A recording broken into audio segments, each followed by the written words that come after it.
الله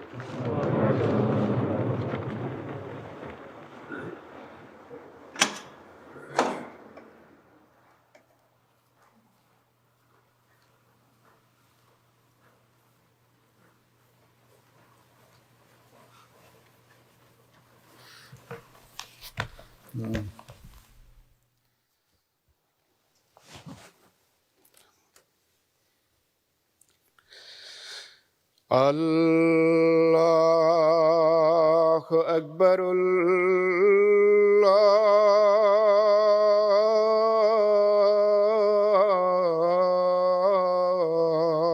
الله أكبر.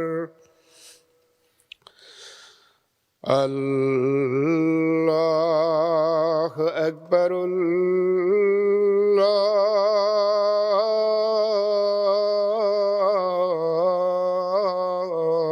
الله أكبر. أشهد أن لا إله إلا الله. أشهد أن لا إله إلا الله. أشهد أن محمدًا رسول الله.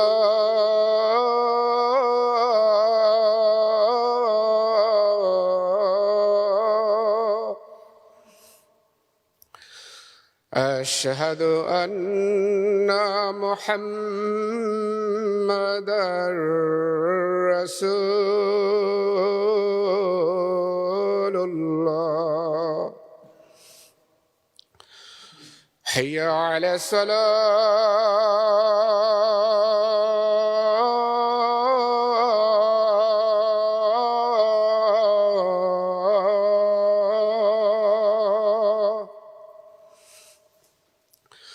حي على الصلاة.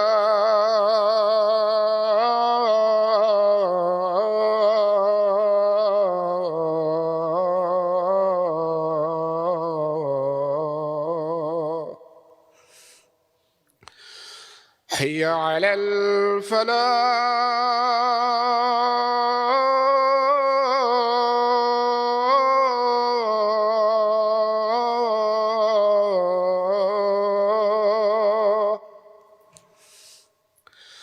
حي على الفلاح.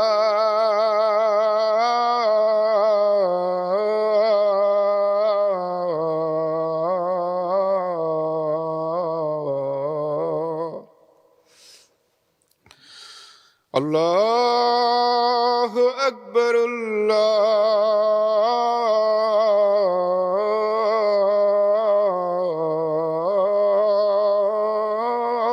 الله أكبر. لا إله إلا الله.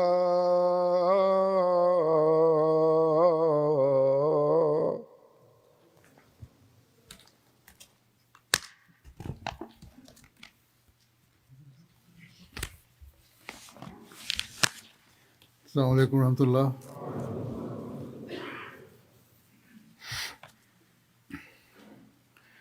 أشهد أن لا إله إلا الله وحده لا شريك له وأشهد أن محمدا عبده ورسوله.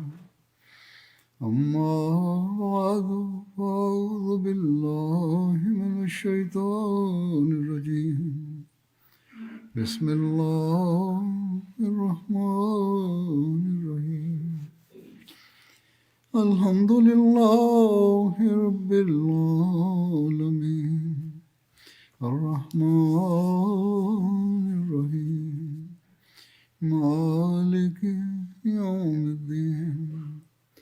إياك نعبد وإياك نستعين. اهدنا الصراط المستقيم صراط الذين أنعمت عليهم غير المغضوب عليهم ولا الضالين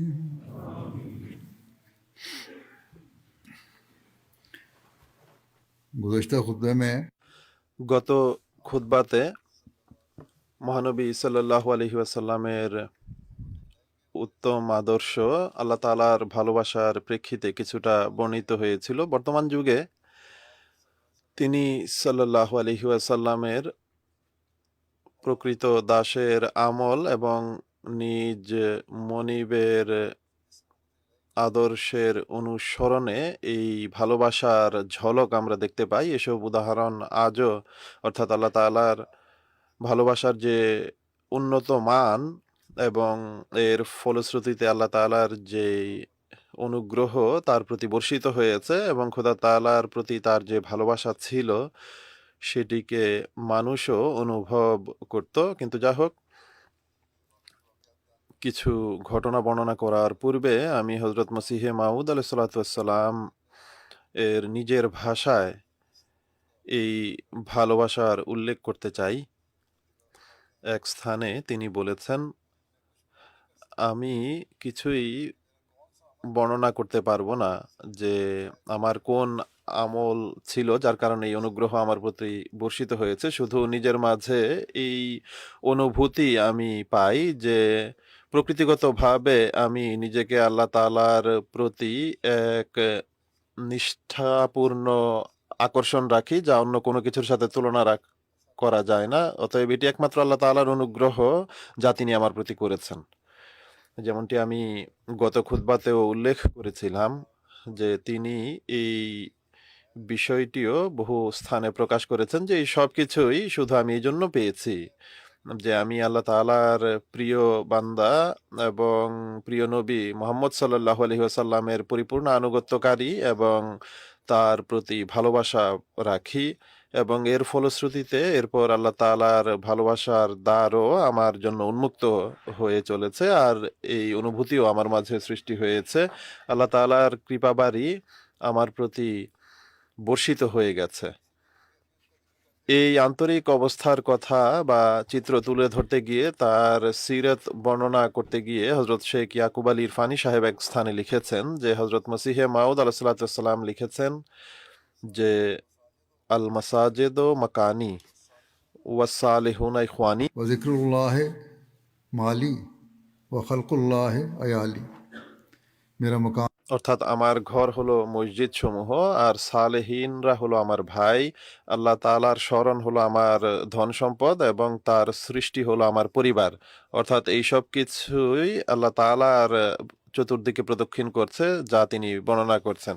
হযরত মসিহে মাউদ আলাইহিস সালাম এক স্থানে বলেন যে আমরা সকল বিষয়ের প্রতি শুধুমাত্র আল্লাহ তাআলার খাতিরে ভালোবাসা রাখি। স্ত্রী হোক, সন্তান হোক, বন্ধু বান্ধব হোক, সবার সাথে আমাদের সম্পর্ক শুধুমাত্র আল্লাহ তাআলার খাতিরে। এটি সেই শিক্ষা যা আল্লাহ তাআলা প্রদান করেছেন আর যেটিকে মহানবী সাল্লাল্লাহু আলাইহি ওয়াসাল্লাম বলেছেন যে এই শিক্ষার প্রসার করো। আর এর সবচেয়ে বেশি বহিঃপ্রকাশ বর্তমান যুগে তিনি আলাইহিসসালামের অনুসরণে হযরত মসিহ মাউদ আলাইহিস সালামের আমল দ্বারা হয়ে থাকে।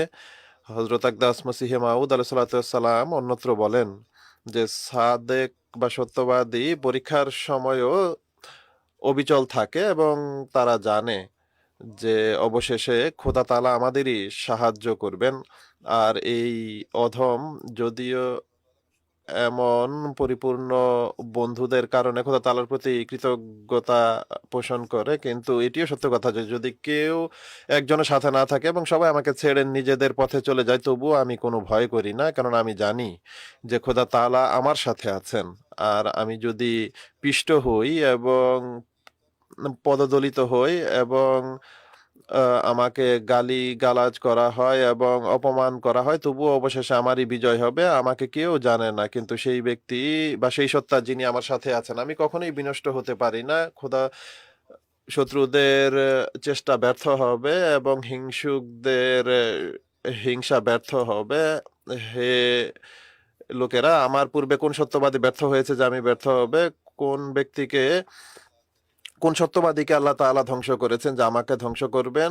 নিশ্চিত স্মরণ রেখো এবং কান খুলে শোনো যে আমার আত্মা ধ্বংস হওয়ার মতো আত্মা নয়, আর আমার প্রকৃতিতে ব্যর্থতা নেই।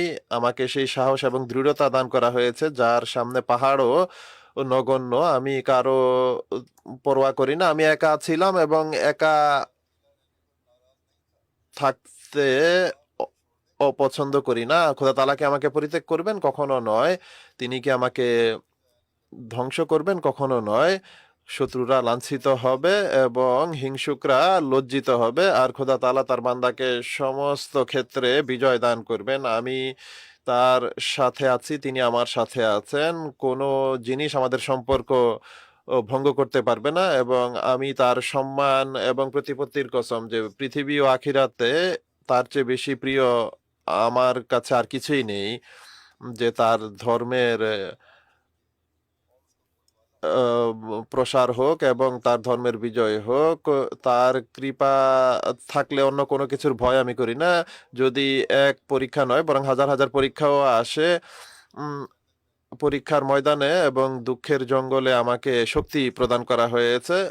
এরপর তিনি একটি পংক্তিতে বলেন, ফার্সি পংক্তি।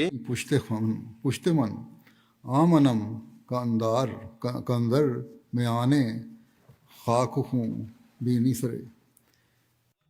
অর্থাৎ আমি সেই ব্যক্তি নই যে যুদ্ধের দিন তোমরা আমার পিঠ দেখতে পাবে, বরং আমি সেই ব্যক্তি যে তোমরা আমার মাথা আহ, ধুলা এবং রক্তের মাঝে দেখতে পাবে। তিনি আমাদের বলেন যে এই হলো আমার অবস্থা খোদা তাআলার ভালোবাসায়। অতএব যদি কেউ আমার পথ অনুসরণ করতে না চায়, জামাতকে সম্বোধন করে তিনি বলছেন যে তাহলে আমার থেকে পৃথক হয়ে যাও। কষ্ট অবশ্যই আসবে। আমি জানি না যে এখনো কোন কোন ভয়ানক জঙ্গল এবং ভয়াবহ উপত্যকা আমাকে অতিক্রম করতে হবে বা পাড়ি দিতে হবে। এরপর তিনি বলেন, ভূমিকম্পকে কি ভয় করতে পারি? আমরা কি খোদা তাআলার পথে পরীক্ষায় ভীত হয়ে পড়ব? আমরা কি আমাদের প্রিয় খোদার কোনো পরীক্ষায় পিছিয়ে পড়তে পারি? কখনো নয়। একটি রাওয়ায়াত হযরত মির্জা বশির আহমদ সাহেব বর্ণনা করেছেন, যেখানে আল্লাহ তাআলার প্রতি ভালোবাসা এবং তার ধর্মের খাতিরে কুরবানির স্পৃহার কথা উল্লেখ করতে গিয়ে তিনি বলেন, হযরত মির্জা বশির আহমদ সাহেব বলেন যে আমাকে মৌলভী সরওয়ার শাহ সাহেব বলেছেন, রেওয়ায়েত বর্ণনা করেছেন যে যেই দিনগুলোতে গুরদাসপুরে করমদিনের সাথে মামলা চলছিল আর ম্যাজিস্ট্রেট তারিখ দিয়ে রেখেছিল এবং হুজুর কাদিয়ানে ছিলেন, তখন হুজুর নির্ধারিত তারিখের 2 দিন পূর্বে আমাকে গুরুদাসপুর প্রেরণ করেন যেন আমি সেখানে গিয়ে কতক উদ্ধৃতি বের করে প্রস্তুত রাখি, কেননা পরবর্তী আহ, মামলার দিন সেগুলো উপস্থাপিত হওয়ার ছিল। হুজুর আমার সাথে আরো 2 জনকে প্রেরণ করেছিলেন। যখন আমি গুরুদাসপুরের ঘরে যাই, তখন নিচে থেকে ডক্টর মোহাম্মদ ইসমাইল খান সাহেব মরহুমকে ডাকি। তিনি সেখানেই ছিলেন। তিন যে আপনি নিচে আসেন এবং দরজা খুলুন। ডক্টর সাহেব তখন ঘরের উপর তলায় ছিলেন। আমাদের ডাকার ফলে ডক্টর সাহেব কাঁদতে এবং চিল্লাতে আরম্ভ করেন। আমরা বহুবার ডাকি কিন্তু তিনি সেভাবেই কাঁদতে থাকেন। অবশেষে কিছুক্ষণ পর তিনি চোখ মুছতে মুছতে নিচে আসেন। আমরা কারণ জিজ্ঞেস করলে তিনি বলেন যে আমার কাছে মোহাম্মদ হুসেন মুন্সি এসেছিল। আদালতে মুন্সি ছিল এক আহমদী ব্যক্তি। মৌলভী সাহেব বলেন যে মোহাম্মদ হোসেন, এই উপরোক্ত মোহাম্মদ হোসেন গুরুদাসপুরে কোনো কাচারিতে পেশকার ছিল আর জামাতের প্রচন্ড বিরোধী ছিল এবং মোহাম্মদ হোসেন বাটালভির সাথে সাক্ষাৎ হতো তার। যা হোক, ডাক্তার সাহেব বর্ণনা করেন, অর্থাৎ ডক্টর সাহেব যাকে ডাকা হয়েছিল নিচে, তিনি এসে বলেন যে মোহাম্মদ হোসেন মুন্সি আসে এবং সে আমাকে বলল যে আজকাল এখানে আর্যদের জলসা হয়েছে। কতক আর্য নিজ বন্ধুদেরও জলসায় নিয়ে গিয়েছিল। অতএব একইভাবে আমিও সেখানে যাই কোনো আর্য বন্ধুর সাথে। জলসার অনুষ্ঠানের পর ব্যবস্থাপনা ঘোষণা করে যে এখন জলসার কার্যক্রম হয়ে গেছে, এখন সাধারণ মানুষ যারা আছে তারা চলে যাক, আমরা কিছু প্রাইভেট কথা বলবো। অতএব সবাই উঠে যায়, আমিও যেতে উদ্যত হই, কিন্তু আমার আর্য সমাজী বন্ধু বলে যে একসাথেই যাব, আপনি এক পাশে বসে পড়ুন বা বাইরে অপেক্ষা করুন। অতএব আমি সেখানেই একপাশে গিয়ে বসে পড়ি। যে গেয়ার আহমদি বন্ধু এসেছিলেন তিনি বলছেন। এরপর আর্য সমাজের মাঝে এক ব্যক্তি উঠে এবং ম্যাজিস্ট্রেটকে মির্জা সাহেবের নাম নিয়ে বলতে থাকে যে এই ব্যক্তি আমাদের প্রচন্ড শত্রু এবং আমাদের লিডার লেখ রামের হত্যাকারী। এখন সে আপনার হাতে শিকার হয়ে এসেছে আর পুরো জাতির দৃষ্টি আপনার প্রতি রয়েছে। আপনি যদি এই শিকারকে হাতছাড়া করেন তাহলে আপনি জাতির শত্রু হবেন, শত্রুতে পরিণত হবেন।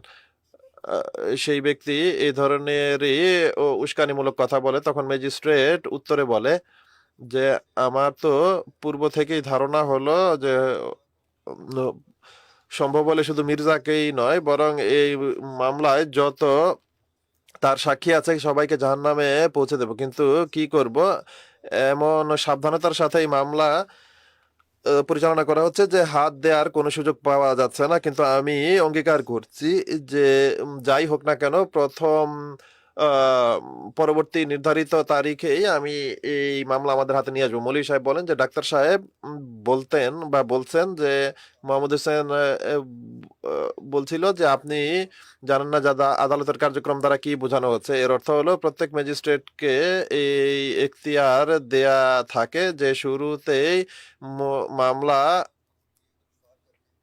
আর শুরুতেই অপরাধীকে কোনো স্বাক্ষর প্রমাণ ছাড়াই আদালতে জেলখানায় হাজতে পাঠিয়ে দেবে।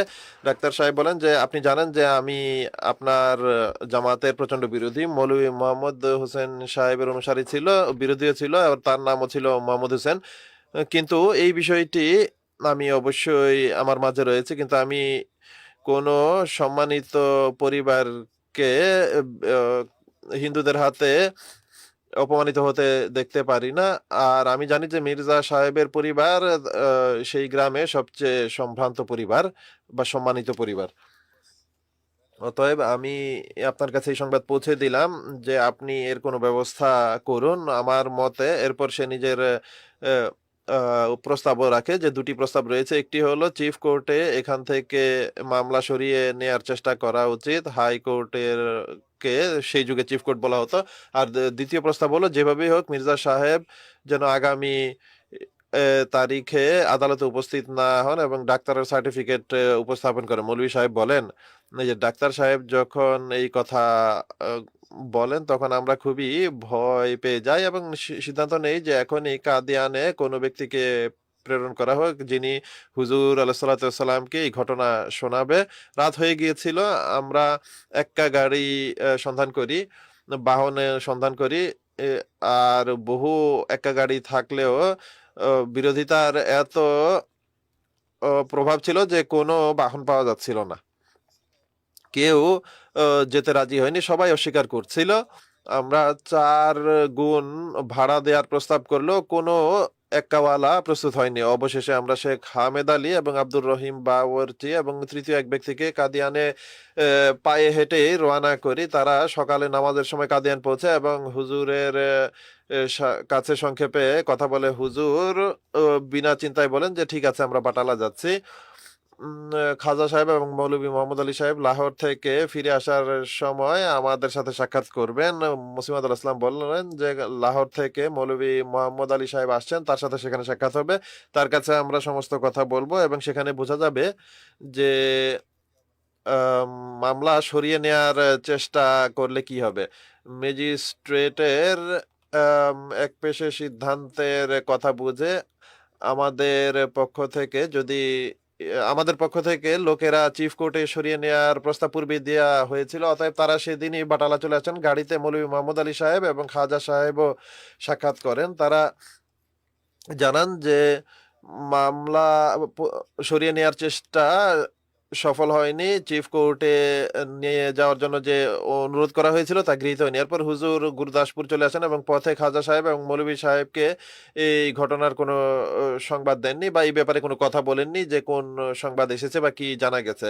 গুরুদাসপুরে তিনি যখন সেই বাড়িতে পৌঁছেন যেখানে তিনি অবস্থান করার ছিল, তখন রীতি অনুযায়ী পৃথক কামরায় চারপাইতে এ, চলে যান হুজুর আল ইসলাম। কিন্তু আমাদের খুব ভয় ছিল যে এখন আর কি হবে। ম্যাজিস্ট্রেট অঙ্গীকার করে রেখেছিল যে সে এ, এরকম করবে। আমি যখন যাই হুজুর তখন তার উভয় হাত এর উপর উভয় হাত মাথার নিচে দিয়ে শুয়েছিলেন। আমার দিকে এক পাশে ফিরে আমি ঘরে প্রবেশ করলে তিনি আমাকে ডেকেছিলেন। আমি ঘরে প্রবেশ করলে তিনি আমার দিকে ফিরে বলেন যে আমি পুরো ঘটনা শুনতে চাই, যে আসল ঘটনা কি। তখন কামরায় আর কেউ ছিল না, মিয়া সাদি খান শুধু দরজায় দাঁড়ানো ছিল। আমি পুরো ঘটনা শোনাই যে কিভাবে আমরা এখানে এসে ডক্টর ইসমাইল খান সাহেবকে ক্রন্দনরত অবস্থায় পেয়ে, এরপর তিনি কিভাবে মুন্সি মোহাম্মদ হোসেনের আসার খবর শোনায় আর মোহাম্মদ হোসেন কি ঘটনা শুনিয়েছে। হুজুর নিশ্চুপ হয়ে শুনতে থাকেন। যখন আমি শিকার শব্দ, অর্থাৎ সে যে বলেছিল যে আপনার হাতে শিকার হয়ে আছে, তখন হঠাৎ হুজুর উঠেন এবং অত্যন্ত রক্তিম চেহারায় বলেন যে আমি তার শিকার, আমি শিকার নয়, আমি বাঘ এবং খোদার বাঘ। সে কি খোদার বাঘের গায়ে হাত দিতে পারে? এমন করে তো দেখুক। এই কথা বলার সময় তিনি এত উচ্চস্বরে কথা বলেন যে ঘরের বাইরেও সবাই চমকে ওঠে এবং আশ্চর্য হয়ে এদিকে মনোযোগী হয়, কিন্তু ভেতরে কেউ আসেনি।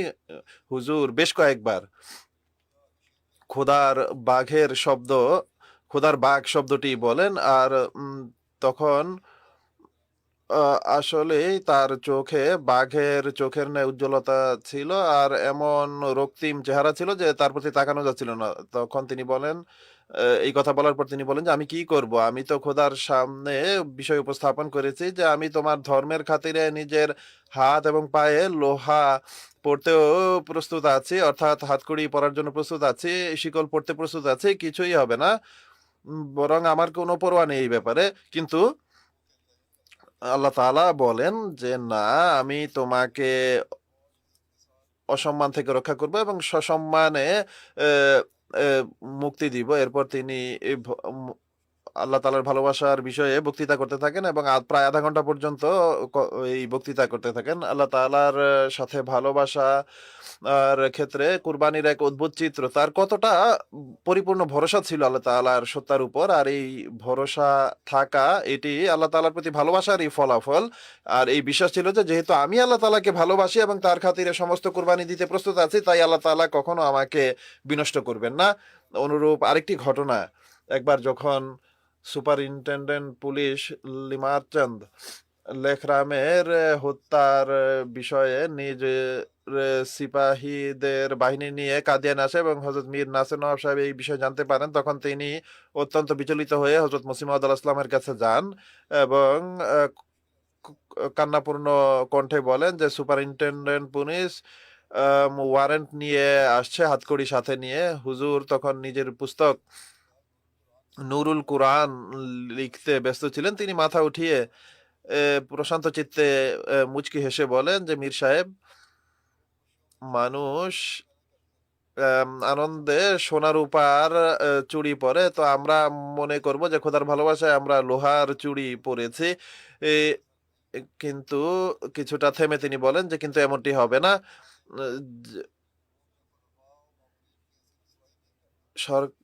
খোদা তাআলা তার প্রিয় বান্দাদের এরূপ অসম্মান করেন না, অতএব এমনটি হয়েছে এবং তা সফল হয়নি।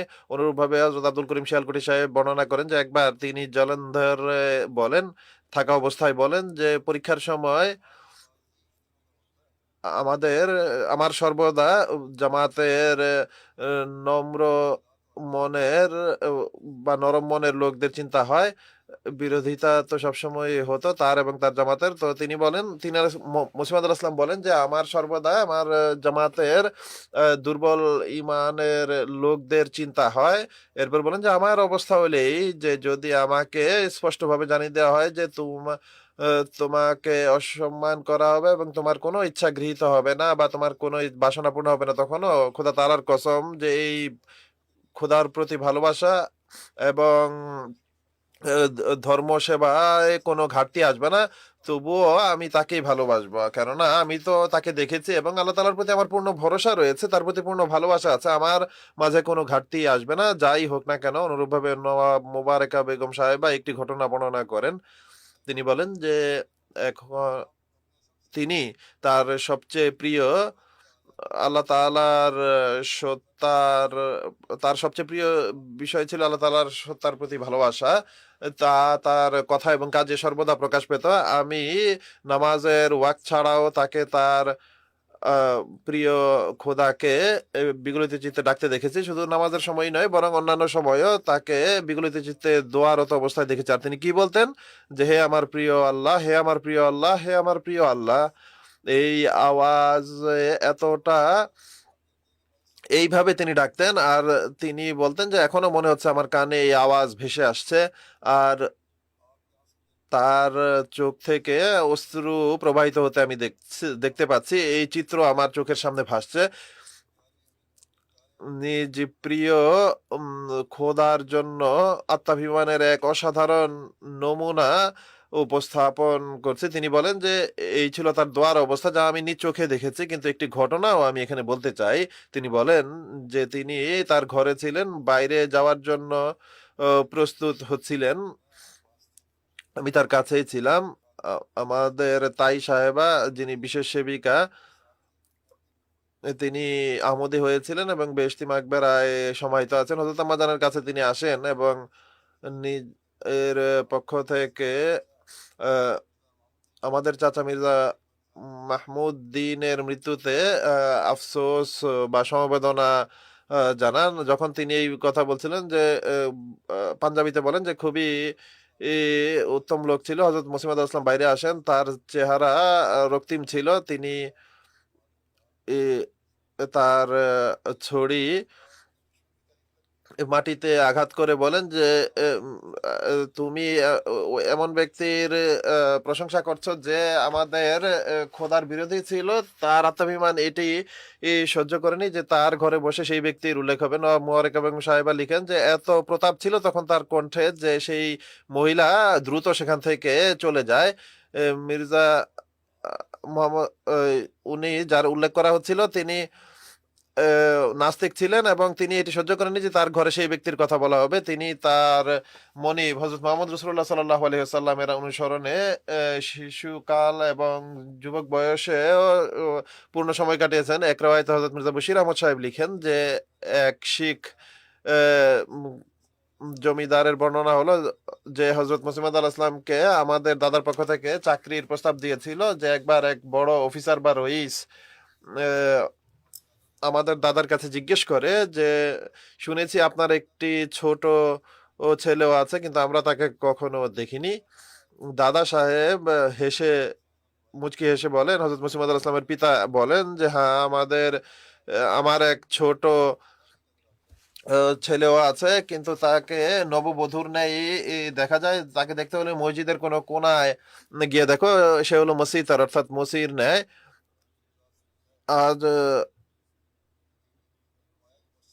মসজিদে গিয়ে এ যেখানে পানির ট্যাঙ্কি রাখা থাকে সেখানে গিয়ে সন্ধান করো। যদি সেখানে না পাওয়া যায় তাহলে এ ও ব্যর্থ হয়ে ফিরে আসবে না। মসজিদের ভেতরে চলে যাবে এবং সেখানে কোনো কোণায় সন্ধান করো। যদি সেখানেও না পাও তাহলেও নিরাশ হয়ে ফিরে আসবে না।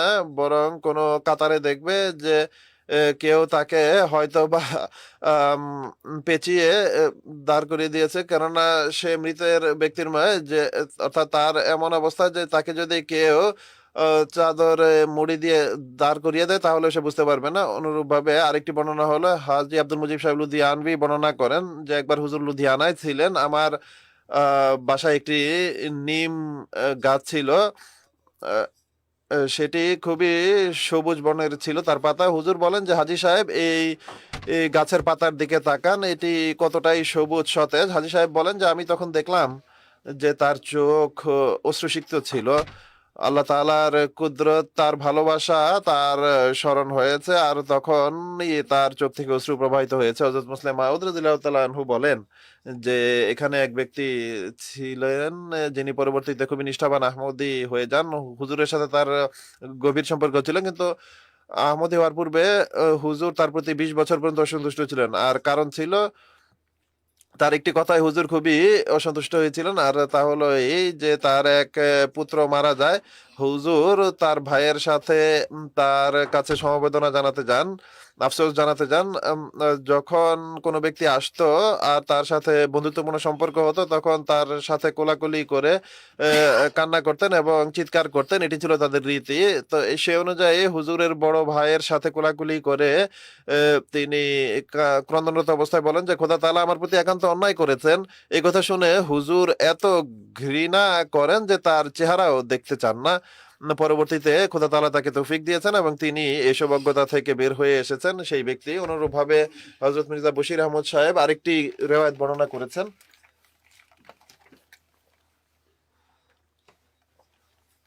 তিনি আমাকে বর্ণনা করেছেন যে হযরত মসিহ মাউদ আলাইহিসসালাতু ওয়াসসালাম তার মাথা ঘোরাতো। এই কষ্ট সম্পর্কে শুনলাম যে তিনি এই রোগের একজন বিশেষ চিকিৎসক ছিল, তাকে ডাকা হয়, ভাড়া দিয়ে তাকে ডেকে আনা হয়। হুজুর তাকে দেখে বলে যে 2 দিনের মধ্যে আমি আপনাকে ঠিক করে দিব, আপনি সুস্থ হয়ে যাবেন। কথা শুনে হুজুর ভেতরে চলে যান আর হযরত মৌলভী নুরউদ্দিন সাহেবকে চিরকুট ডেকে পাঠান যে এই লোককে দিয়ে আমি কখনোই চিকিৎসা করাতে চাই না। সে কি খোদা হওয়ার দাবি করছে? তাকে ভাড়ার টাকা দিয়ে আরও অতিরিক্ত 25 টাকা দিয়ে তাকে ফেরত পাঠিয়ে দাও। আর ভিতর থেকে তিনি টাকা পাঠান এবং বলেন যে একে বিদায় করে দাও। সুতরাং তদ্রুপই করা হয়। তিনি বলে যে আমি আপনাকে ঠিক করে দিব। খোদা তাআলা ছাড়া কে আছে যে মানুষকে ঠিক করতে পারেন? আসল আরোগ্য তো খোদা তাআলাই দিতে পারেন। একইভাবে হযরত মির্জা বশির আহমদ সাহেব আরেকটি রিওয়ায়াত বর্ণনা করেন মুন্সি জাফর আহমদ সাহেব কপুরথলা নিবাসীর, যে চৌধুরী রুস্তম আলী সাহেব মরহুম রেলওয়ের ইন্সপেক্টর ছিলেন। 150 টাকা মাসিক তিনি ভাতা পেতেন। অত্যন্ত নিষ্ঠাবান এবং জামাতের মধ্যে একজন উল্লেখযোগ্য মানুষ। তিনি মাস 20 টাকা নিজের কাছে রেখে পুরো বেতন হযরত মসিহ মাউদের মসিহ মাউদ আলাইহিস সালামের কাছে পাঠিয়ে দিতেন। এটাই তার রীতি ছিল। তার বাড়িতে একটি ছেলে ছিল, সে অসুস্থ হয়ে পড়ে এবং সেই ছেলেকে কাদিয়ান নিয়ে আসে এবং নিজের স্ত্রী সহ নিয়ে আসেন। হযরত মসিহ মাউদ সালামের বাড়িতে তিনি অবস্থান করেন। হযরত মসিহ মাউদ আলাইহিস সালাম একদিন বলেন, রাতের বেলা আমি স্বপ্নে দেখেছি যে আমার খোদাকে কেউ গালি দিচ্ছে। আমি এটি দেখে কষ্ট পাই। যখন তিনি তার স্বপ্নের উল্লেখ করেন, এর পরের দিন চৌধুরী সাহেবের ছেলে মারা যায়। কেননা একটি মাত্র পুত্র ছিল তার মা অনেক কান্নাকাটি করেন এবং তার মুখ থেকে এই কথা বলেন, হ্যাঁ হে জালেম, তুমি আমার প্রতি অনেক জুলুম করেছো। অর্থাৎ খোদাকে সম্বোধন করে বলছেন। এমন কথা মুখ দিয়ে বলতে থাকে যা হুজুর শুনতে পান। তখন তিনি বাইরে বেরিয়ে আসেন এবং তিনি অত্যন্ত দুঃখ পান, কষ্ট পান এবং আবেগের সঙ্গে বলেন, এখনই এই মহিলা যেন আমার বাড়ি থেকে বের হয়ে যায়। ডাক্তার মীর মোহাম্মদ ইসমাইল সাহেবের মা, যিনি অত্যন্ত বিচক্ষণ এবং দূরদর্শী ছিলেন, তিনি চৌধুরী সাহেবের স্ত্রীকে বুঝান এবং বলেন যে হযরত সাহেব অত্যন্ত অসন্তুষ্ট হয়েছেন। সেই মহিলা তওবা করেন এবং ক্ষমা চান এবং বলেন যে এখন আমি কান্নাও করব না। তার স্ত্রী এসে হুজুরের কাছে বলেন যে এখন তাকে ক্ষমা করে দিন, কেননা তিনি তওবা করেছেন এবং তিনি কান্নাকাটিও বন্ধ করে দিয়েছেন। হযরত সাহেব বলেন, ঠিক আছে, তাকে এখানে থাকতে দাও এবং সেই ছেলের দাফন কাফনের ব্যবস্থা করো। শেখ ইয়াকুব আলী সাহেব ইরফানি রাদিয়াল্লাহু তাআলা আনহু হযরত মসিহ মাউদ আলাইহিসসালাতু ওয়াসালামের জীবন চরিত বর্ণনা করতে গিয়ে তিনি লিখেছেন যে হযরত মসিহ মাউদ আলাইহিসসালাতু ওয়াসালামের হযরত মসিহ মাউদ আলাইহিসসালাতু ওয়াসালাম নিজেই বলছেন মসিহ মাউদ আসলাম, মৌলভী ইরফানি সাহেব লিখছেন যে মসিহ মাউদ আসলামের নিজের ভাষায়, যে তিনি বলেছেন, যখন কখনো কখনো ডালহৌসি যাওয়ার সুযোগ ঘটে, তখন পাহাড়ের সবুজ অংশ এবং প্রবাহিত পানি দেখে আমার মুখ থেকে খোদা তাআলার মহিমা কীর্তন বেরিয়ে আসে। ইবাদত করে আমি আনন্দ পাই এবং আমি দেখতে থাকি যে নির্জনে ইবাদত করার জন্য খুব সুন্দর জায়গা। একইভাবে ভালোবাসা, আল্লাহ তাআলার প্রতি ভালোবাসা এবং আল্লাহ তাআলার প্রতি অনুরাগের কথা উল্লেখ করতে গিয়ে তিনি এক স্থানে বলেন যে ঐশী ভালোবাসা কত সুন্দর এবং কত মনোহরা এবং কত অনুরাগ জন্মে। যদি আল্লাহ তালার প্রতি যে আল্লাহ তালাকে যে ভালোবাসে, যদি তাকে যদি বিপদ আপদ পৃষ্ঠে ফেলে এবং বিভিন্ন ধরনের কষ্টে নিপতিত করা হয়, তারপরও আল্লাহর ভালোবাসা ছাড়া আর কিছুই, আল্লাহ তালা ভালোবাসার কিছু না হয়। অর্থাৎ আল্লাহ তালাকে যে ভালোবাসে তার হৃদয়ে যদি এমন ভালোবাসা থাকে, তাকে যদি পিষে ফেলা হয়, তাকে যদি গ্রাইন্ডারের মধ্যে হামান দাস্তার মধ্যে রেখে পিষে ফেলা হয় এবং তাকে নিংড়ে ফেলা হয়, নিঃশ্বাস বের করা হয় এবং কষ্টে ফেলা হয়, সেখানে আল্লাহর ভালোবাসা ছাড়া আর কিছুই তোমরা দেখতে পাবে না। আর এক রেওয়ায়ত হযরত মির্জা বশির আহমদ সাহেব বর্ণনা করেছেন, মালিক মৌলা বক্স সাহেবজাদা মির্জা মুবারক আহমদ সাহেব মরহুম যখন অসুস্থ ছিলেন, তখন তার সম্পর্কে হযরত মসিহ মাউদ আলাইহিসসালাম এর আশঙ্কা ছিল এবং তিনি চিন্তিত হতেন। যখন সাহেবজাদা সাহেব মারা যান, তখন সর্দার ফজল হক সাহেব এবং ডক্টর এবাদুল্লাহ সাহেব মরহুম এবং অদম সেই ব্যক্তি, আমরা সমাধানের উদ্দেশ্যে কাদিয়ানে যাই। কিন্তু যখন হুজুর মসজিদে আগমন করেন, হুজুর রীতি অনুসারে বরং অনেক বেশি আনন্দিত ছিলেন। আমরা দেখতে পাচ্ছেন তিনি আনন্দিত। সাহেবজাদা মরহুমের মৃত্যুর উল্লেখ করা হলে হুজুর বলেন, মুবারক আহমদ ইন্তেকাল করেছে, আমার খোদার কথা পূর্ণ হয়েছে। তিনি পূর্বেই বলে দিয়েছিলেন এই ছেলে অতি দ্রুত মারা যাবে, নতুবা অনেক অনেক খোদাপ্রেমী হবে। অতএব আল্লাহ তালা তাকে ডেকে নিয়েছেন। একজন মুবারক আহমদ কেন, যদি হাজার হাজার পুত্রও হয় আর হাজার হাজার পুত্র যদি মারা যায় আর আমার আল্লাহ যদি সন্তুষ্ট থাকেন, তার কথা যদি পূর্ণ হয়, তাহলে আমার আনন্দ এতেই নিহিত। এই অবস্থা দেখে তিনি বলেন, আমরা সমবেদনা জানাতে গিয়েছিলাম, আমাদের মধ্য থেকে কারোই সমবেদনার ভাষা প্রকাশ করার সুযোগ ঘটেনি, সাহস হয়নি। এরপর নবাব মোবারকা বেগম সাহেবা লিখেছেন, আল্লাহ তালার সত্তার প্রতি তার ভালোবাসা, সততা, নিষ্ঠা সর্বদা আমরা দেখতাম। একবার আমি দোয়া করতে এবং কাঁদতে দেখি তিনি অত্যন্ত বেদনার সাথে তার খোদা তালাকে ডাকছিলেন এবং বারবার আমার পেয়ারে আল্লাহ, আমার প্রিয় আল্লাহ, আমার প্রিয় আল্লাহ তার মুখ থেকে প্রকাশ পাচ্ছিল। আমি দেখেছি, এটি সচক্ষে দেখেছি। মহানবী সাল্লাল্লাহু প্রতি ভালোবাসায় বিভোর ছিলেন, তার খোদার প্রেমিক ছিলেন, তার চেহারায় খোদার ভালোবাসার জ্যোতি ছিল, তার মুখে জিহ্বায় সেই জ্যোতি প্রকাশ পেত এবং তার মুখ থেকে সেই ভালোবাসার কথাই প্রকাশ পেত। কিন্তু যারা অন্ধ তারা দেখতে পায় না। লুধিয়ানার সুফি বুজুর্গ হযরত মুন্সি আহমদ জান সাহেব হজে যাচ্ছিলেন, তখন হযরত আকদাস মসিহ মাউদ আলাইহিসসালাম তাকে হজে যাওয়ার পূর্বে একটি চিঠি লিখেছিলেন। তাতে তিনি লিখেছেন, এই অদম অকর্মণ্য বান্দার এক বিনীত প্রার্থনা মনে রাখবেন, যখন আপনি বাইতুল্লাহ জিয়ারাত করার সময় আল্লাহ তালার ফজল দেখবেন, তখন সেই পবিত্র মোকামে স্থানে আল্লাহ তালার বান্দার পক্ষ থেকে এই শব্দে দোয়া করবেন এবং বিগলিত চিত্তে দোয়া করবেন, নিবেদন করবেন এই অদমের পক্ষ থেকে, হে আরহামুর রাহিমিন, তোমার এক বান্দা একদম অদম অকর্মণ্য অসহায় গোলাম আহমদ যে তোমার ভারতবর্ষে বসবাস করে, তার নিবেদন হচ্ছে, হে আরহামুর রাহিমিন, পরম দয়ালু, তুমি আমার প্রতি সন্তুষ্ট হও এবং আমার পাপ এবং গুনাহ ক্ষমা করে দাও। তুমি গফুরুর রাহিম এবং আমাকে দিয়ে সেই কাজ করাও যাতে তুমি সন্তুষ্ট হবে।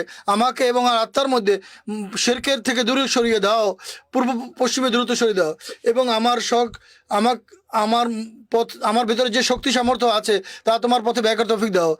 তোমার ভালোবাসায় জীবিত রাখো, তোমার ভালোবাসায় মৃত্যু দাও এবং তোমার পরিপূর্ণ প্রেমিকের মধ্যে আমাকে গণ্য করো। হে আরহামুর রাহিমিন, যে কাজ প্রচারের জন্য তুমি আমাকে মনোনীত করেছো এবং যে সেবার জন্য তুমি আমার হৃদয়ে আবেগ সঞ্চার করেছো, তাকে তোমার কৃপা দ্বারা পরিপূর্ণ করিয়ে দাও এবং এই অদমের হাতকে ইসলামের অকাট্য প্রমাণ বিদ্যুবাদীদের উপর এবং যারা ইসলামের সৌন্দর্য সম্পর্কে অনভিহিত তার সামনে প্রমাণ করো। এই অদম এবং এই আমার যারা নিষ্ঠাবান অনুসারী আছে তাদেরকে আমার সাহায্যকারী বানিয়ে দাও, পৃথিবীবাসীদের অভিভাবক হয়ে যাও এবং সবাইকে তোমার সন্তুষ্টির দ্বারে প্রবেশ করাও এবং তাদের সন্তান সন্ততি পরিবার পরিজনের প্রতি দরুদ এবং সালাম বেশি বেশি অবতীর্ণ করো। পুরো দোয়ার পড়ার পর সম্ভবত কিছু আমি ছেড়ে দিয়েছি। যাক, মুন্সি সাহেব হযরত মসিহ মাউদ আলাইহিসসালাম নির্দেশ অনুযায়ী তার জামাত বা দল নিয়ে সেই যে সময় হজ করার সময় বাইতুল্লাহ এবং আরাফাতের ময়দানে এই দোয়া করেছিলেন। আমরা দেখি কিভাবে এর এক একটি শব্দ হজরত আল্লাহ তালার ভালোবাসায় পরিপূর্ণ ছিল। এক খোদার ভালোবাসার বহিঃপ্রকাশ ঘটে এবং খোদার প্রতি তার ভালোবাসা, তার প্রেম, তার প্রতিটি বাক্যের মধ্যে থেকে আমরা নিংড়ে বেরোতে দেখি। হজরত মসিহ মাউদ আলাহিসাল্লাম বলছেন, আমি আবার বলছি, যদি আমাকে এ বিষয়ে নিশ্চিত করা হয় খোদা তালাকে ভালোবাসলে এবং তার আনুগত্যে কঠিন শাস্তি দেওয়া হবে, তাহলে আমি কসম করে বলছি আমার স্বভাব এমন যে এই কষ্ট এবং বিপদকে ভালোবাসার সঙ্গে এবং আগ্রহের সঙ্গে সহ্য করতে প্রস্তুত হয়ে যাবে। এমন নিশ্চিত বিশ্বাস সত্ত্বেও যা দুঃখ এবং কষ্টের মাধ্যমে দেওয়া হবে, কখনো খোদার আনুগত্য এবং তার ভালোবাসা থেকে এক পাও আমরা পিছনে রাখবো না। হাজার হাজার বা লক্ষ লক্ষ মৃত্যুবরণকে আমি বেছে নিব।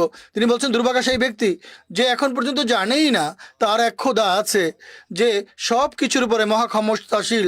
আমাদের খোদাই আমাদের বেহেশত, আমাদের পরম আনন্দ আমাদের খোদাই নিহিত, কেন আমরা তাকে দেখেছি এবং সব সৌন্দর্য তার মাঝে পেয়েছি। এই সম্পদ গ্রহণ করার মতো, যদিও প্রাণ বিসর্জন দিয়ে পেতে হয় এবং এই মণিমুক্ত ক্রয় করার যোগ্য, যদি পুরো জীবন বিসর্জন দিয়েও নিতে হয়। হে বঞ্চিতগণ, সেই ঝর্ণার দিকে ছুটে যাও যা তোমাদেরকে পরিতৃপ্ত করবে।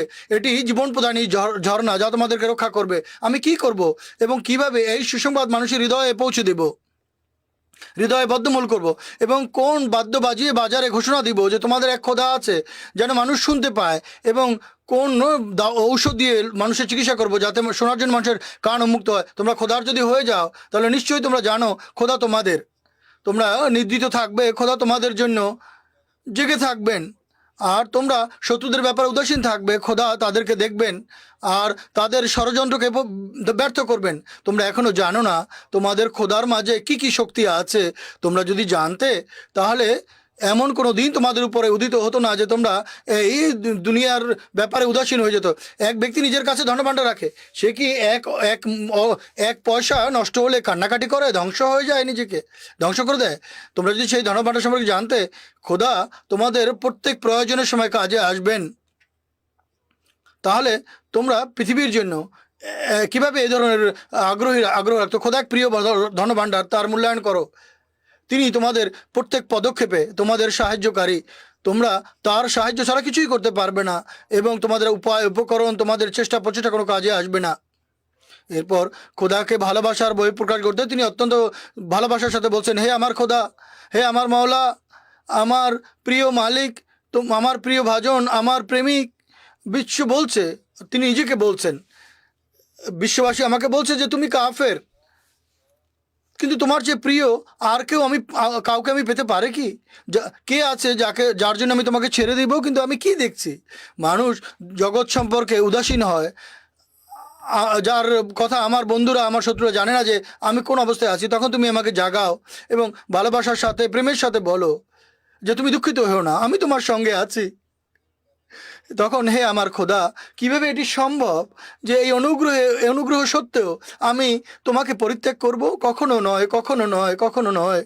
এরপর হজরত মসিহ মাউদ আলাইহিস সালাম বলছেন, আমি সেই নিদর্শনাবলীকে গণনা করে শেষ করতে পারবো না যেগুলি আমি জানি। আমি তোমাকে চিনি, তুমি আমার খোদা। এবং তিনি নিজের খোদাকে সম্বোধন করে বলছেন, এই জন্য তোমার নামে আমার মুখ দিকে এমনভাবে মুখ থেকে খই ফুটে, যেভাবে দুগ্ধপায়ী শিশু মাকে দেখে আনন্দ পায়। এই হচ্ছে ভালোবাসা খোদার প্রতি, খোদার প্রেম, যা হজরত মসিহ মাউদ আলাইহিসসালামকে তার মনিবের অনুসরণে আল্লাহ তাআলার প্রতি সৃষ্টি হয়েছিল এবং তার উপদেশ তিনি তার জামাতকেও দিয়েছিলেন। তিনি বলেছেন, প্রত্যেক ধরনের ত্যাগের জন্য প্রস্তুত হয়ে যাও। যখন তোমরা আল্লাহর খাতিরে কোরবানি করবে, তাকে ভালোবাসার বহিঃপ্রকাশ ঘটাবে, তার প্রাপ্য প্রদান করবে, তখন আল্লাহ তোমাদেরকে এমনভাবে ভালোবাসবেন যে সকল শত্রুকে হাত থেকে তোমাদের রক্ষা করবেন, সকল কষ্ট থেকে তোমাদের রক্ষা করবেন, এবং তার সন্তুষ্টির খাতিরে তোমরা যে কাজই করবে আল্লাহ তাআলা এর বিনিময়ে তোমাদেরকে অগণিত দানে ভূষিত করবেন, ইহকালেও এবং পরকালেও। আল্লাহ তাআলা আমাদেরকে এমন খোদা তাআলার এমন প্রেমিক বানিয়ে দেন, এমন খোদা তাআলার সঙ্গে প্রেমবন্ধন আবদ্ধ করে দিন। গতকাল থেকে নতুন বছর শুরু হয়েছে, মানুষ জানেন একে অপরকে মোবারকবাদ দিচ্ছেন, শুভেচ্ছা জানাচ্ছেন। দোয়া করুন এই নতুন বছর আমাদের জন্য অগণিত আশিস এবং কল্যাণের বছর যেন হয়। আল্লাহ তাআলা বিরুদ্ধবাদীদের এবং শত্রুদের ষড়যন্ত্র ব্যর্থ করে দিন, ধূলিসাৎ করুন এবং জামাতকে বিভিন্ন পর্যায়ে উন্নতি দিন এবং পূর্বের চেয়ে বেশি উন্নতি দিন। আমরা বহির্বিশ্বে, বিশেষ করে যে সমস্ত দেশে স্বাধীনভাবে মানুষ ধর্ম পালন করতে পারছে, নববর্ষ উদযাপন করছে, পাকিস্তানেও মানুষ নববর্ষ উদযাপন করছে, এমন সময় আল্লাহ রাস্তায় বন্দি ভাইদেরও স্মরণ রাখবেন। পাকিস্তানের জেলখানায় গতদিন আমি বলেছি মোবারক সানি সাহেবকে যাবজ্জীবন কারাদণ্ড দেওয়া হয়েছে। অন্যান্য আল্লাহ রাস্তায় বন্দী আছেন, তাদের অবস্থা কী?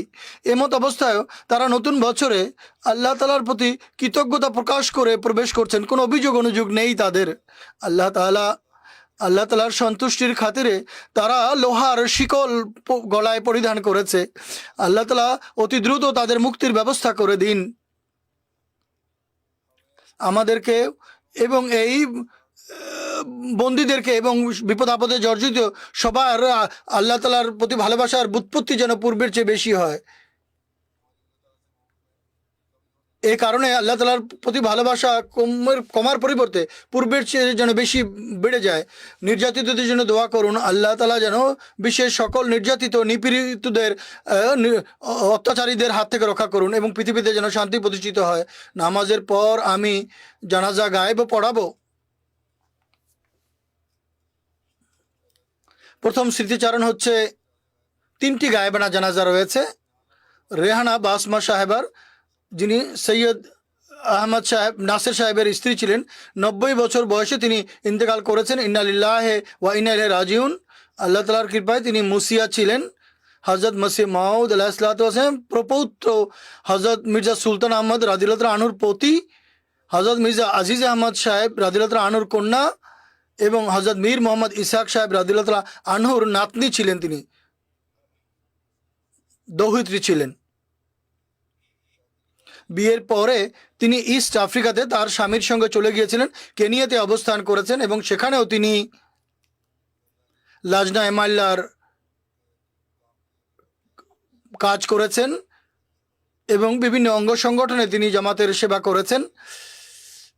তার 2 জন পুত্র ওয়াকেফে জিন্দগি সৈয়দ তাহের আহমদ এডিশনাল নাজের ইরশাদ আঞ্জুমান আহমদের আবহাওয়াতে এবং সৈয়দ মুজাফর আহমদ, তিনিও ওয়াকফে জিন্দগি নিজামত জায়দাদ বিভাগে কাজ করছেন। তার পুত্র আনিস আহমদ, তার কন্যা সুলতানা, ডক্টর মির্জা সুলতান আহমদ সাহেবের স্ত্রী,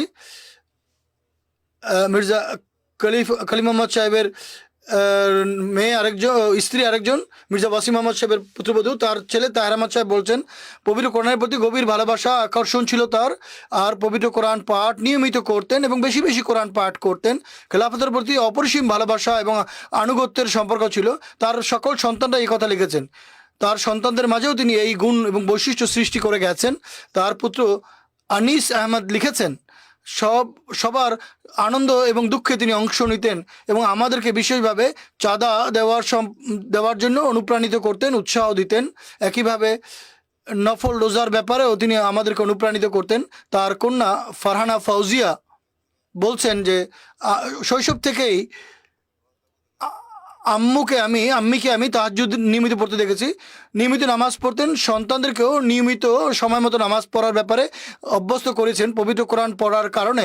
তিনি বলছেন, আমার আম্মা দীর্ঘদিন বড় বড় সূরা মুখস্থ ছিল আমার আম্মার, এবং আমাদেরকে তিনি বলতেন যে নিয়মিত কোরআন পাঠ করো এবং উচ্চস্বরে কোরআন পাঠ করো, নিয়মিত পাঠ করো।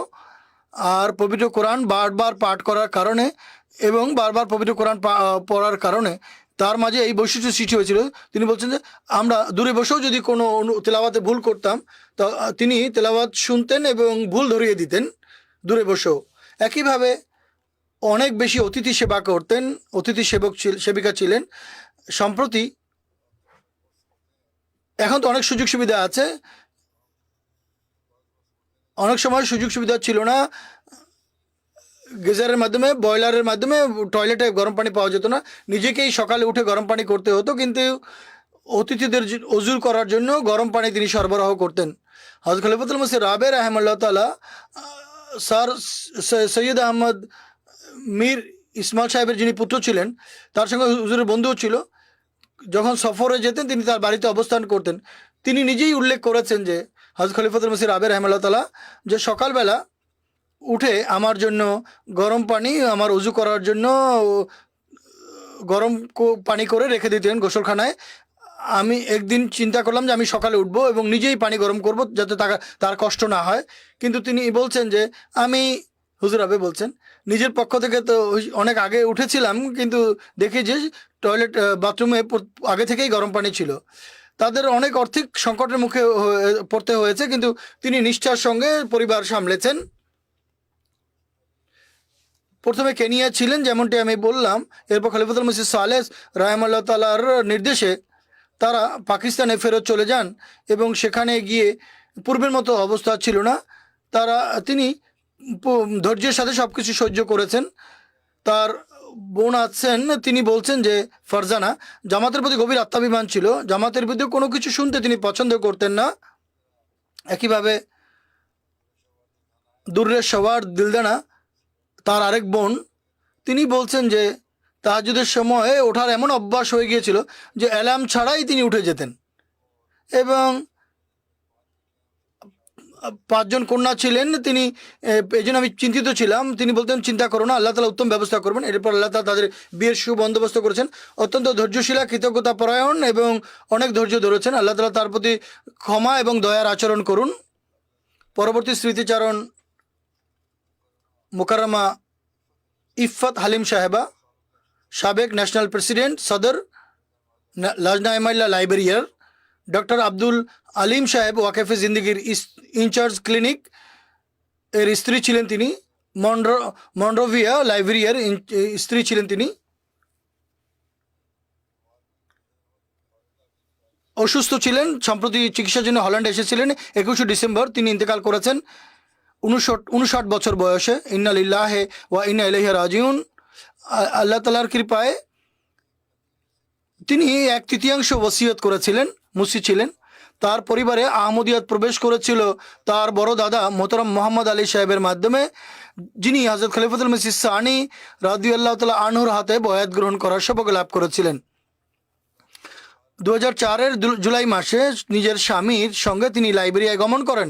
21 বছর তিনি লাইবেরিয়াতে অবস্থান করেন স্বামীর সঙ্গে এবং এই সময় লাজনার সদরও ছিলেন তিনি বিভিন্ন সময়, এবং দেশে তিনি লাজনার বিভিন্ন পদে সেবা করেছেন। মৃত্যুকালীনও তিনি সদর লাজনা হিসাবেই লাইবেরিয়াতে সেবা করার সুযোগ পেয়েছেন। তাহাজ্জুদ ছিলেন, রোজা রাখতেন, নিয়মিত তেলাওয়াত করতেন, খেলাফতের প্রতি ঐকান্তিক ভালোবাসা এবং পরম ভালোবাসা রাখতেন। নিজের অঙ্গ সংগঠনের দায়িত্ব বোধের চেতনায় দায়িত্ব নিঃশ্বাসে পালন করতেন, আর্থিক কোরবানিতে অংশ নিতেন, সদকা এবং খয়রাত বেশি বেশি করতেন, অতিথি সেবা করতেন, মিশুক ছিলেন এবং দরিদ্র এবং অসুস্থ মানুষের সেবা করতেন। অত্যন্ত পুণ্যবতী মহিলা ছিলেন। শুধুমাত্র নিজেই আগ্রহ ভরে কোরআন পাঠ করতেন তাই নয়, বরং লাজনাদের জন্য বিশেষ ক্লাসের আয়োজন করেছিলেন তিনি। বিশেষ ক্লাসের ব্যবস্থা করাতেন এবং মেয়েদেরকে কোরআন পড়াতেন, তাদের আমিন অনুষ্ঠান করাতেন। অতিথি সেবার এক অনন্য বৈশিষ্ট্য তার মাঝে ছিল, অনন্য গুণ তার মাঝে ছিল অতিথি সেবার। শুধুমাত্র কয়েকদিন মেহমান নওয়াজি করতেন তাই নয়, বরং অনেক দিন তার বাড়িতে এসে মেহমান অবস্থান করতেন এবং তিনি সানন্দে তাদের সেবা করতেন, অতিথি সেবা করতেন। বরং রমজান মাসে নিয়মিত সব সময় সেহরি এবং ইফতারের যারা অভাবী ছিলেন তাদের জন্য আয়োজন করতেন তিনি। সেহরি এবং ইফতারের প্রত্যেক সেই ব্যক্তি যে তাকে চিনত তার এই গুণ এবং বৈশিষ্ট্য সম্পর্কে ভালোবাসার সাথে উল্লেখ করেছেন বা করতেন। এক হালকার প্রেসিডেন্ট হচ্ছে আরেফা সাহেবা, তিনি বলছেন যে নিয়মিত নামাজ পড়তেন, যেমনটি আমি বলছি এটি তো ছিলই। তিনি বলছেন কখনো তার বাড়িতে যাওয়ার সুযোগ হলে নামাজের নিয়মিত করার অবস্থা এমন ছিল, কাজ করার সময় নামাজের সময় হলে তিনি বলতেন যে প্রথমে নামাজ পড়ব, তারপর আমরা পরবর্তী কাজ করব, এরপর আমরা কাজ করতে থাকব। এমন না যে প্রথমে কাজ শেষ করি তারপর নামাজ পড়বো, এমন নয়। প্রথমে নামাজ পড়তেন, এরপরে তিনি বাকি কাজ করতেন। একইভাবে ফারুক শাব্বির সাহেব মোবাল্লেক আছেন সেখানে লাইব্রেরিয়াতে, তিনি বলছেন যে যদি ইফাত আলিম সাহেবের গুণ এবং বৈশিষ্ট্যকে কয়েকটি ভাষায় কয়েকটি শব্দ বলতে হয়, তাহলে তিনি আহমদিয়তের এক সত্যিকার চেহারা ছিলেন। একইভাবে লাইবেরিয়ান লোকাল মোমো ক্রোমা সাহেব, বর্তমানে তিনি মোবাল্লেগ হিসেবে দায়িত্ব পালন করছেন, তিনি বলছেন বহুবার তার সঙ্গে যোগাযোগ করার, কথা বলার সুযোগ হয়েছে আমার, এবং প্রত্যেকবার আমি এটি অনুভব করতাম যেমন আমি এমন এক মায়ের সঙ্গে কথা বলছি যার নিজের সন্তানের প্রতি ভালোবাসার কোনো সীমা পরিসীমা থাকে না। তার নিজের কোনো সন্তান ছিল না ঠিকই, শোক সন্তপ্ত পরিবারে তার স্বামী আছে, দুটি সন্তান দত্তক নিয়েছিলেন। একজন তার স্বামীর ভাইয়ের কন্যা, তাকে নিয়েছেন, তার বয়স 14 বছর, তাকে লালন পালন করেছেন। লাইবেরিয়ান আরেকটি ছেলেকে তিনি দত্তক নিয়েছেন, আহমদ মাসরুর সামওয়া, তাকেও তিনি অল্প বয়সে দত্তক নিয়েছিলেন এবং তাকেও সন্তানের মতো লালন পালন করেছেন, লেখাপড়া করেছেন। বর্তমানে তিনি ইন্টারন্যাশনাল জামিয়া ঘানায় পড়াশোনা করছে, দরজায় খামেসার ছাত্র। আল্লাহ তাআলা এই সন্তানদের জন্য তার দোয়া কবুল করুন এবং তার জন্য ক্ষমা এবং দয়ার ব্যবস্থা করুন, দয়াশীল ব্যবহার করুন। তৃতীয় জানাজা হচ্ছে বা তৃতীয় স্মৃতিচারণ হচ্ছে মোকাররম আব্দুল আলিম আরবারি সাহেব, মিশরের নিবাসী ছিলেন তিনিও সম্প্রতি 64 বছর বয়সে ইন্তেকাল করেছেন। ইন্না লিল্লাহি ওয়া ইন্না ইলাইহি রাজিউন। মরহুম অত্যন্ত পুণ্যবান এবং নিষ্ঠাবান আহমদী ছিলেন। তার স্ত্রী এবং মেয়ে একমাত্র আহমদী। তারা লিখেছেন যে আমার স্বামী আল্লাহ তাআলাকে এত ভালোবাসতেন যে মনে হতো তিনি খোদা তাআলার জিকির করার জন্যই সৃষ্টি হয়েছেন। অনেক ভালো এবং নৈতিক গুণসম্পন্ন মানুষ ছিলেন, কখনো কাউকে মন্দ কথা বলেননি। তিনি বলছেন আমাদের 31 বছরের দাম্পত্য জীবন তিনি কখনো আমাকে কোনো কষ্ট দেননি, বরং তিনি একজন পুণ্যবান এবং উত্তম স্বামী ছিলেন। তার কন্যা 2008 সনে এমটি আল আরাবিয়া দেখার পরে বয়াত করেছিলেন। তিনি বলছেন যে তার মেয়ে নয়, আব্দুল আলিম সাহেব এবং তার মেয়ে 2008 সনে এমটিএর আল আরাবিয়া দেখে বয়াত করেছিলেন। তার স্ত্রী লিখছেন আমি চরম বিরোধিতা করেছিলাম তাদের এবং তার জন্য অনেক কঠিন পথ সৃষ্টি করেছিলাম এবং নিজের পরিবারের লোকদেরকে ডেকে তার বিরোধিতা করিয়েছে, কিন্তু তারা উভয় ধৈর্য ধারণ করেছে, অর্থাৎ পিতা কন্যা। একদিন তিনি নামাজ পড়ে উচ্চস্বরে দোয়া করছিলেন। তার স্বামী সম্পর্কে বলছেন যে আমার স্বামী দোয়া করছিলেন, আমি শুনতে পাই তিনি আমার সম্পর্কে বলছিলেন, হে আল্লাহ, তুমি আমার স্ত্রীকে হেদায়েত দাও অথবা তাকে আমার থেকে অন্য কোথাও দূরে সরিয়ে দাও। তিনি বলেন এই দোয়ায় আমি অত্যন্ত প্রভাবিত হই, কিন্তু তাকে বলিনি। এরপর আমি দোয়া করতে আরম্ভ করি। অবশেষে 1 মাস পরে খোদার ফজলে আমার মন পরিষ্কার হয় এবং আমি বয়াত করার সৌভাগ্য লাভ করি। লোকেরা যে বলে যে আমরা পথ নির্দেশনা পাইনি, যারা পূর্ণ নিষ্ঠার সাথে পথ নির্দেশনা চায় আল্লাহ তাআলা তাদেরকে পথ নির্দেশনা দিয়ে থাকেন। বয়াত করার পর তার ভাইয়েরা তার চরম বিরোধিতা আরম্ভ করে, কিন্তু তিনি ঈমানের উপরে অবিচল থাকেন।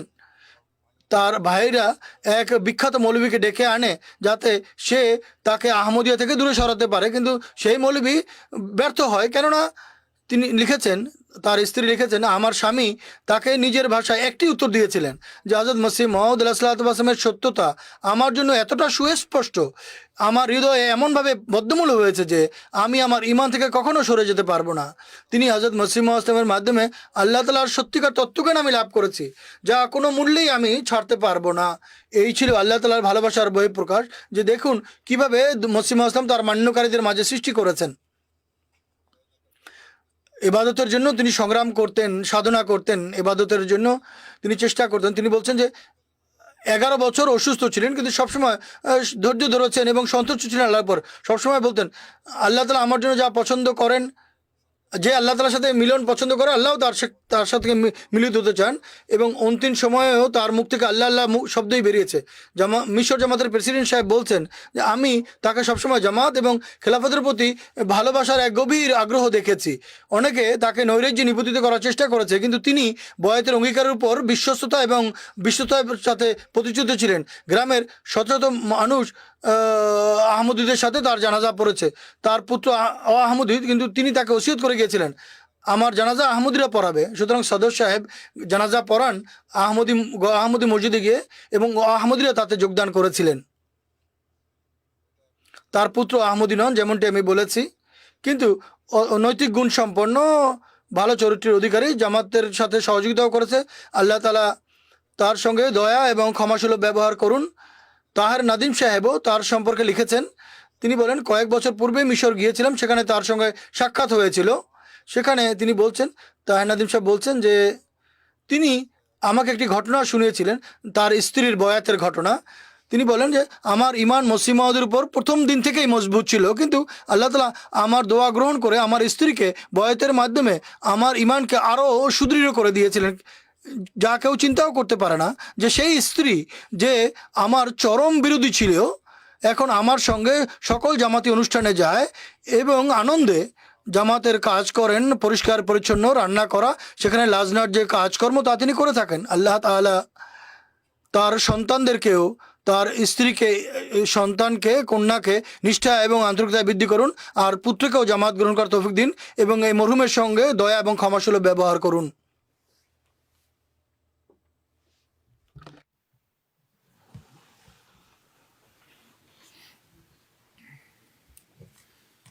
الحمد لله الحمد لله نحمده ونستعينه ونستغفره ونؤمن به ونتوكل عليه ونعوذ بالله من شرور أنفسنا ومن سيئات أعمالنا من يهده الله فلا مضل له ومن يضلل فلا هادي له ونشهد أن لا إله إلا الله ونشهد أن محمدا عبده ورسوله عباد الله رحمكم الله إن الله يأمر بالعدل والإحسان وإيتاء ذي القربى وينهى عن الفحشاء والمنكر والبغي يعظكم لعلكم تذكرون اذكروا الله يذكركم وادعوه يستجب لكم ولذكر الله أكبر